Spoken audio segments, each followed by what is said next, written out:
SN live, सच सबसे आगे। मैं नीतीश जी का, तेजस्वी जी का और सभी जो गणमान्य नेता उनके साथ आए हैं उनका तहे दिल से शुक्रिया अदा करता हूं। जो सुप्रीम कोर्ट का आदेश आया था जिसमें सुप्रीम कोर्ट ने सारी पावर्स दिल्ली की चुनी हुई सरकार को दी थी, उसके बाद उसके 8वें दिन, सुप्रीम कोर्ट का आदेश आने के 8वें दिन, 8 दिन के अंदर उन्होंने अध्यादेश जारी करके सुप्रीम कोर्ट के ऑर्डर को पलट दिया। चुनी हुई सरकार की सारी शक्तियां छीन ली, सरकार को बिल्कुल पंगु बना दिया और सारी ताकत एलजी को दे दी कि अब एलजी दिल्ली चलाएंगे। 5-0 से जजमेंट आया था, पांचों जजों ने, संविधान पीठ ने जजमेंट दिया था, उस जजमेंट को पलट दिया 8 दिन के अंदर। ये संविधान के खिलाफ है। उसके बारे में नीतीश जी आज आए थे और उनसे काफ़ी डिटेल में चर्चा हुई। उन्होंने पूरी तरह से समर्थन जाहिर किया कि ये उन्होंने वो हमारे साथ हैं, दिल्ली के लोगों के साथ हैं और दिल्ली के साथ जो अन्याय किया है केंद्र सरकार ने, उन्होंने कहा कि इसका मिलके लड़ेंगे। और मैंने उनसे निवेदन किया, अभी वो पूरे देश के अंदर विपक्ष को एकत्रित करने में जुड़े हुए हैं। मैंने उनसे निवेदन किया कि अगर सारा विपक्ष इकट्ठा हो जाता है, नॉन बीजेपी सारी पार्टियां इकट्ठी हो जाती हैं, तो एक तरह से राज्यसभा के अंदर अगर ये इसको बिल के रूप में लेके आते हैं तो इसको बिल के रूप में हराया जा सकता है राज्यसभा के अंदर। और अगर राज्यसभा के अंदर ये बिल हार गया तो ये एक तरह से 2024 का सेमीफाइनल होगा।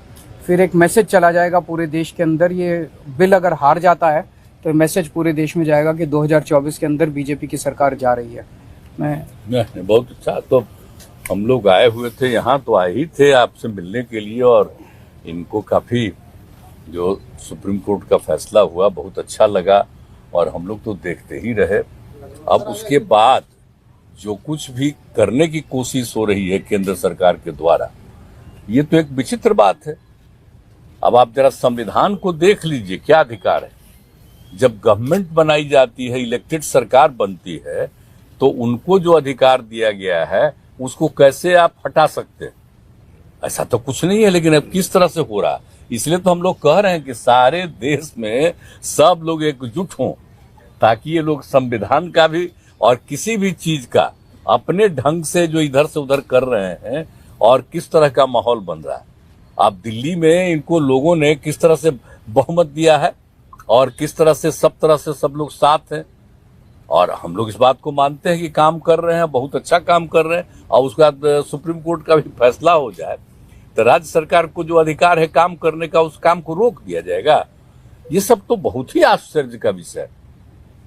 तो ये हम लोग तो बिल्कुल इनके साथ हैं और जो कुछ भी है हम लोग जो आगे भी जो मीटिंग करेंगे, जो हम लोग कोशिश कर रहे हैं कि ज्यादा से ज्यादा विपक्षी पार्टियां एकजुट हो जाए और मिल करके हम लोग पूरे देश में अभियान चलाएं, हर राज्य में अभियान चलाएं कि सब कुछ कानून का पालन होना चाहिए, आपस में सब लोगों के बीच में प्रेम और भाईचारे का भाव होना चाहिए और जिस तरह से लोगों के बीच में विवाद पैदा करने की कोशिश होती है उन सब चीज को बंद करना चाहिए और देश आगे बढ़ेगा। ये सब चीज जो हम लोगों के मन में बात है तो सब लोग तो सहमत है ही। और उसके बाद अगर इस तरह की कोई बात होगा तो जो कह रहे हैं हम लोग पूरे तौर पर इनके साथ, ये जो भी कह रहे हैं बिल्कुल ठीक कह रहे हैं, इनके साथ हम लोग हैं पूरे तौर पर हम लोग।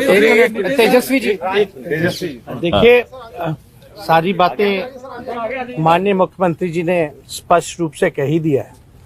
आज की मुलाकात खास तौर पे इसलिए है कि जो लोकतंत्र है, लोकतंत्र में चुनी हुई सरकार को जो अधिकार मिले हैं और जिस प्रकार से जो नॉन बीजेपी स्टेट में जिनकी भी गवर्नमेंट है, बीजेपी लगातार उनको तंग कर रही है, परेशान कर रही है। तो जो परेशानी अरविंद केजरीवाल जी झेल रहे हैं, हम यहाँ पूरी तरीके से इनको समर्थन देने आए हैं कि इनके साथ अन्याय कर रही है केंद्र की सरकार। और जब सुप्रीम कोर्ट का जब जजमेंट आ गया तो सारी चीजें स्पष्ट हो गई, तो कुछ कहने वाली कोई बात ही नहीं है।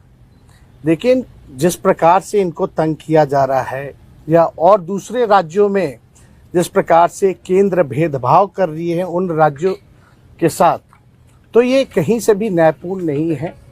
लोकतंत्र पर ये साफ दिखाता कि खतरा है। ये लोग संविधान को बदलना चाहते हैं, जो हर केस हम लोग मिल करके होने नहीं देंगे। और मान लीजिए अगर दिल्ली में बीजेपी की सरकार रहती तो क्या एलजी की हिम्मत होती इस प्रकार का काम करने की? तो एक बात से पूरी तरीके से हम लोग विश्वास के साथ कह सकते हैं, जितना भी ये अरविंद केजरीवाल जी को सताएंगे, तंग करेंगे, ये उतने ही मजबूत होंगे। और मैं पूर्ण विश्वास के साथ कह सकता हूं कि बीजेपी कभी भी दिल्ली में वापसी नहीं करेगी। तो हम लोग सब लोग इनके समर्थन में हैं और सब लोग मिलकर के हम लोग जो है देश हित के लिए काम करेंगे। देश और दुनिया की ऐसी ही खबरों को पाने के लिए जुड़े रहिए हमारे साथ। और हाँ, अगर आप वीडियो को फेसबुक पर देख रहे हैं तो हमारे फेसबुक पेज को लाइक करें, और अगर आप यूट्यूब पर देख रहे हैं तो यूट्यूब चैनल को सब्सक्राइब करना मत भूलिए। वीडियो को लाइक कीजिए, शेयर कीजिए और अपने कमेंट